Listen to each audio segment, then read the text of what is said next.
everybody. I've got a little video here. A couple of videos, actually. Okay. Apparently, this video is... Look at all the fucking Antifa people. Apparently, this is going on in Berkeley, and I didn't know any of this was going on until I saw this all on my Twitter. Mostly because I was ignoring my Twitter this weekend. So, apparently, a group called Patriot Prayer, which is all about free speech and whatnot, and has a tendency to get white supremacists that show up there. I have no idea if they actually are one or not. I didn't bother looking into them because I don't really care. They hang out in the Pacific Northwest, and they wind up attracting these fucking assholes a lot. So, yeah, it's great. This is Antifa being an asshole to this guy.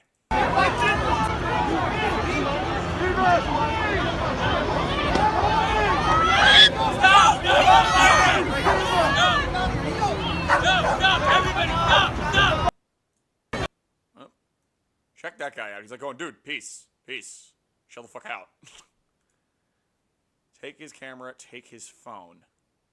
Okay, what is this? What is this one? I haven't seen this one yet. Let's look at this one. Let's turn it down a little, because that was fucking loud. About there.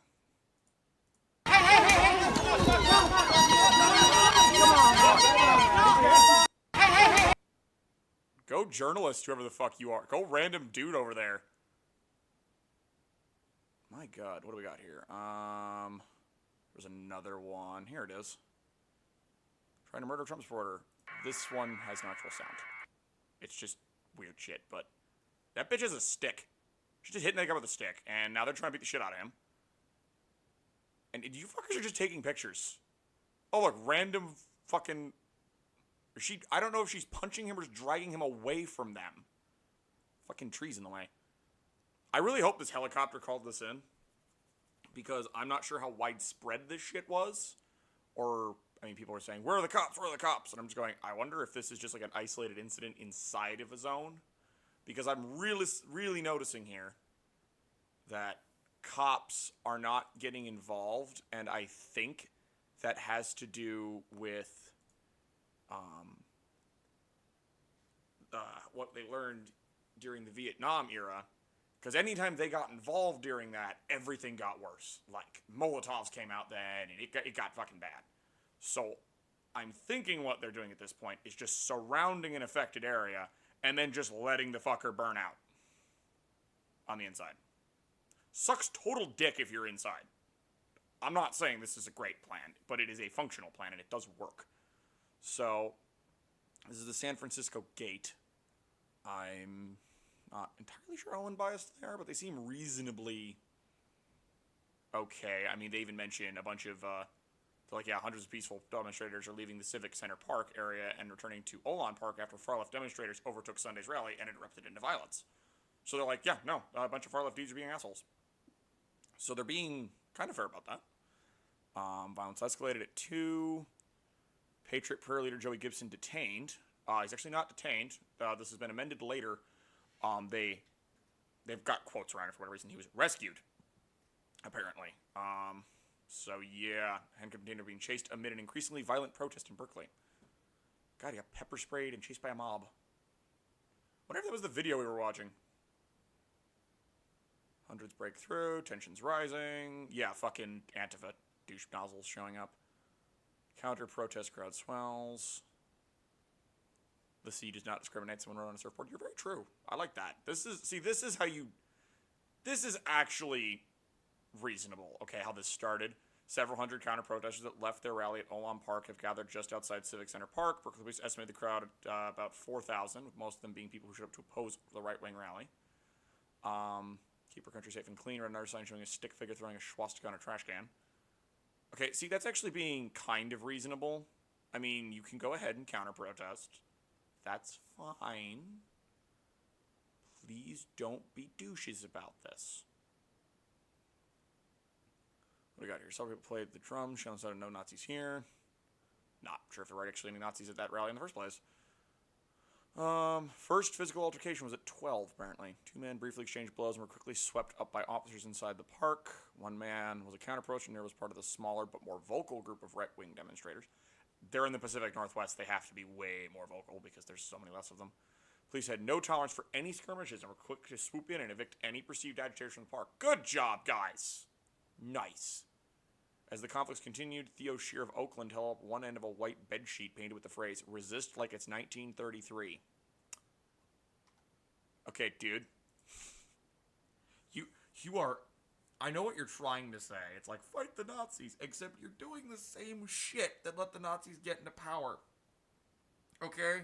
Because the Nazi brown shirts that were walking around, fucking... were destabilizing shit.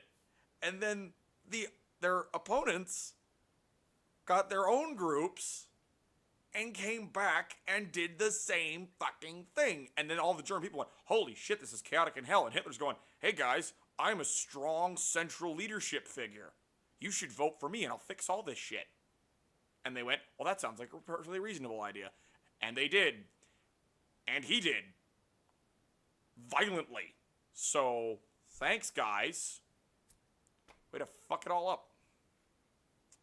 25-year-old's grandparents lived in Nazi Germany and didn't do anything to protest Hitler's rise to power, he said. Yeah, probably because they voted for him because all this chaos was going on, and they went, he seems like a strong, charismatic man. He came with his brother-in-law, Jesse Simmons, a demonstrator against the group, which he equated with recent white supremacist rallies around the country. You really shouldn't. You have to live and learn. I wouldn't be comfortable having Nazis in my hometown. A lot of people here are angry. There are so many feelings that it's hard to know what to do. You don't want to promote violence, but you have to show you are against intolerance. And you are, okay? Thank you. I think he's being stupid, but you know what? He's doing it right. He showed up with a bed sheet. He's going, hey guys, no, fuck this shit. This is wrong. He's not punching people. He's not saying you should punch people. Good. You did it properly.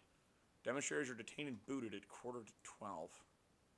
Detained at least 2 people wearing masks and removed them from the park. Interesting. Many of the anti-hate groups took entrances to the park, so they are waited to get by security checkpoints. Police searched every backpack and bag for contraband items like knives, sticks, masks, water bottles, and mace. Near the square's fountain, a man in red "Make America Great Again" hat held a poster with Trump's face printed on it. A counter-protester pantomimed punching the photo in the face. No Trump, no KK, no racist USA. I hate chants. I really do. I just hate chants. They make me feel culty. I don't like that. Someone blared a kazoo. What the fuck? Okay, so... when people started marching in the street with actual swastikas and the president can't be bothered to condemn them without a teleprompter, that's a line for me. It's not enough to sit at home and eat sheet cake. You have to come out. What the fuck is a sheet cake? Okay, I want to know that now. What the fuck is a sheet cake? What is sheet cake? What is... that is... okay, that's what sheet cake is. Why the fuck are... why would you use that? Like cookies or something. What the fuck is sheet cake sitting in their house? Whatever. Yeah, the president can't... he kind of did. He just said everyone. He's like, yeah, there was a lot of shit on both sides. Now, personally, I would have preferred if he had said something along these lines. Of course, I'm not cleaning it up. You know, one side was a bag of dicks and one side was a bag of assholes. The bag of dicks won the douchebag award that day because they killed someone with a car. But both sides suck. Because that's basically what he said. He said both sides suck. Because both sides suck. Alright? We need to stop the right-left alliance. Because fuck that at this point. I don't give a shit. I don't want either side of these winning. Okay? Fuck both of these sides. They're both terrible. For different reasons. But they're both fucking awful. What you need is... You need to have your appropriate allegiance to your non-totalitarian side. Because it's a totalitarian left and a totalitarian right. People are siding with one or the other because they're like, well, fuck, that other one's just so terrible. I kind of have to, you know, like people on the left are going, well, I gotta kind of back Antifa because, you know, they're fighting Nazis. Like, no, you don't. You could say Antifa is a bag of dicks. Or a bag of assholes or whatever the fuck you want to call them. They're just terrible. You could do that. And still say, fuck that other side. And you could come join the rest of us in the middle that's going towards the libertarian side. We're like the bottom center. Just kind of going, yeah, well, fuck all these assholes. They all fucking suck. And you could sit here with us and our popcorn and our beer and all the other random shit we have, enjoying watching the two groups beat the shit out of each other. It's true. And here's the fun part, and I've seen other people say this, of why do the skeptics on YouTube and whatnot not condemn the far right? Well, because the far right are obviously assholes. No one needs to tell you that a Nazi's a douchebag, okay? Everyone knows that. But apparently everyone needs to keep being told that Antifa is a bunch of raging nut jobs. And we keep stressing this on purpose. The other reason, as I see it, is if you get rid of Antifa, the far right falls apart. The only reason the far right can sustain itself at all at this point is because the far left exists. If you get rid of that, or you decry them as a viable alternative, like that they're gone, and the media stops supporting them, the far right will fall apart. That's it. It will just collapse under its own weight. And then we can go back to it being fucking normal. Like the 90s. I mean, granted, I was a kid during the 90s, but it was a pretty chill fucking time. Everyone just kind of didn't give a shit. Can we go back to that? Can we just go back to the massive apathy? It was like, I don't care. Fuck it, do what you want. It's not my goddamn problem. Anyway, there it is, everyone. It's fucking the goddamn McCarthy era all over again.